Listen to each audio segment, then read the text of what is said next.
ሰርግ ለብዙዎቻችን የህይወታችን ትልቁ ቀን ነው። የሰርግ ልብስ፣ አዳራሽ፣ የምግብ ወጪ በአማካይ በአሜሪካ አንድ ሰው ለሰርጉ ከ$20,000 በላይ ያወጣል።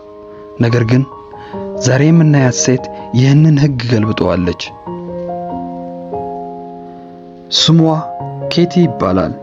ሙያዋ የበረራ አስተናጋጅ ነው።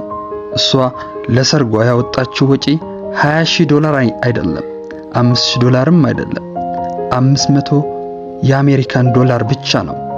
ኬቲ ይህንን የማይቻል የሚመስል ነገር እንዴት አደረገች?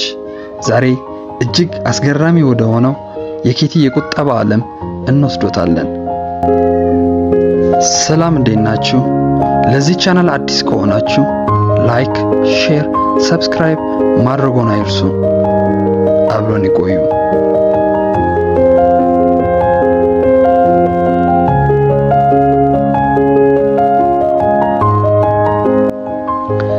ኬቲ ስራዋን ትወደዋለች።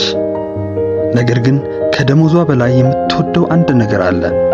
በአውሮፕላን ውስጥ የሚተርፍ ነገሮች፣ ተሳፋሪዎች ያልከፈቷቸው የኦቾሎኒ ፓኬቶች፣ የታሸጉ ውሃዎች እና ትናንሽ የጥርስ ሳሙናዎች ኬቲ በጥንቃቄ ትሰበስባለች።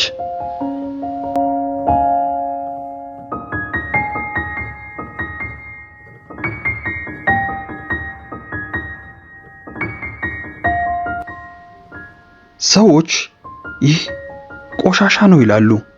እኔ ግን ሀብት ነው የምለው። ለምን አዲስ ሳሙና ገዛለሁ? አየር መንገዱ በነፃ እየሰጠኝ ትላለች ኬቲ።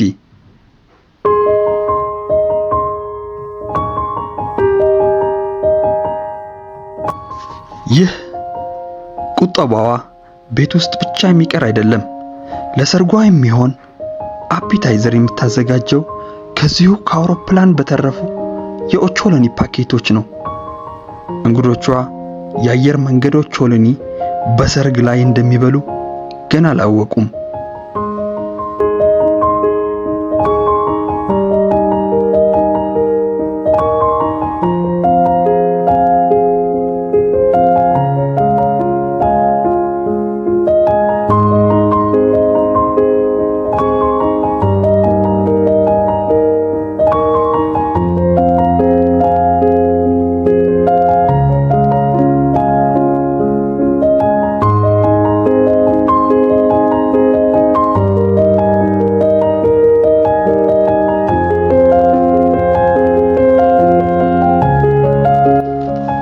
አንዲት ሙሽራ የሰርግ ልብስ ስትገዛ በትንሹ 1500 የአሜሪካን ዶላር ታወጣለች። ኬቲ ግን ወደ ቅንጦት መደብሮች አልሄደችም። የሄደችው ያገለግሉ ዕቃዎች ወደሚሸጡበት ሱቅ ነው።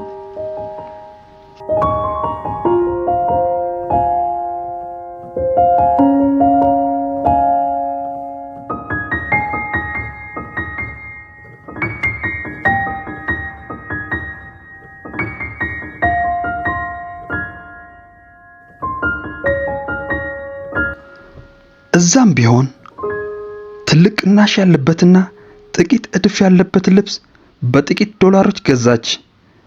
እድፉን ራሷ ቤት ውስጥ በውሃና በሳሙና በማጠብ አድሰዋለች። ለ4 ሰዓት ለሚለበስ ልብስ በሺዎች የሚቆጠር ዶላር ማውጣት እብደት ነው ትላለች ኬቲ።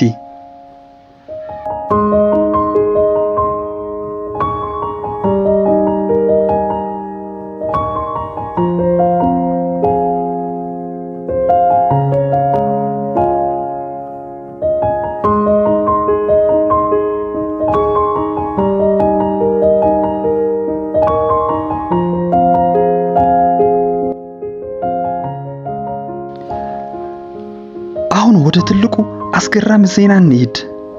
ኬቲ የሰርግ አዳራሽ ለማከራየት ፍቃደኛ አልሆነችም።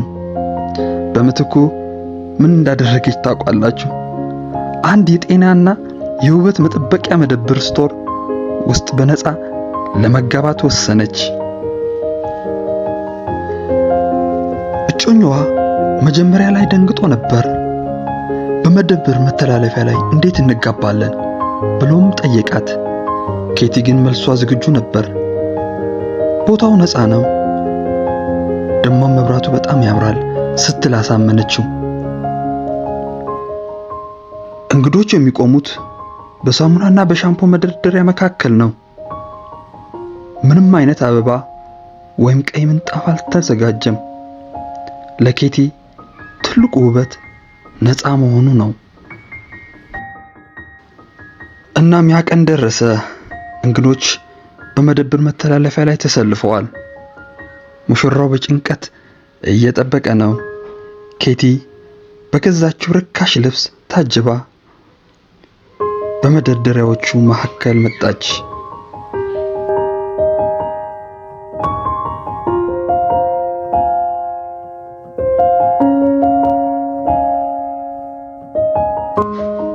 ለእንግዶቹ የቀረበው ኬክ እንኳን ተራ ኬክ አልነበረም።